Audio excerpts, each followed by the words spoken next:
नैतिकताले के भन्छ भन्नुहोस् न। तपाईँले के बोल्नु भएको भन्नुहोस् त। तपाईँलाई बोल्न आउँदैन रहेछ, के क्वेसन गर्नु भएको? तपाईँको नैतिकताले दिन्छ, उहाँलाई के हो तपाईँको? यस्तो हावा क्वेसन नगर्नु तपाईँ। अराजक कुन आधारमा भन्नुभयो? कुन आधारमा भन्नुभयो?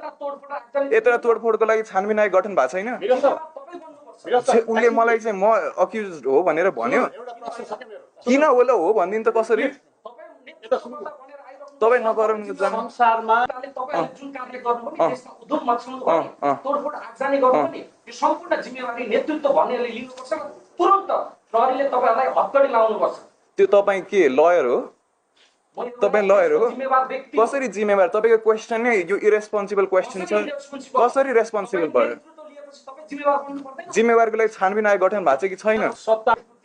यसको क्षतिपूर्ति, यसमा घुसपेट भएको भन्ने कुरा तपाईँले बुझ्नु भएको कि छैन? तपाईँले क्वेसन सोध्नु चाहे घुसपेट, त्यसको लागि त छानबिन आयोग गठन भएको छैन भन्नु त, त्यो तपाईँले भन्न सक्नुहुन्छ अहिले?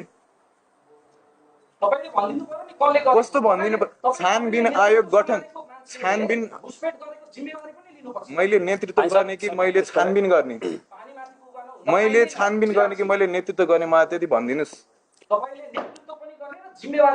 छानबिन मैले गर्ने हो भन्नुहोस् त मलाई। छानबिन आयोग किन गठन भयो? होइन, तपाईँको क्वेसन नै इलोजिकल भयो सर। छानबिन मैले गर्ने कि छानबिन आयोगले गर्ने?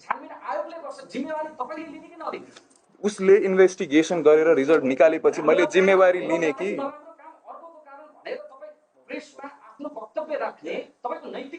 राम्रो कारण राम्रो कुरा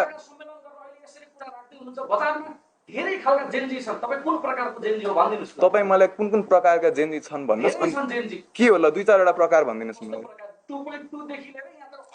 जेन्जी भनेको जेन्जी खासमा त एउटा युवा यो एज ग्रुप हो। जेन्जी भनेको कुनै पनि एउटा ग्रुप हुँदैन सर।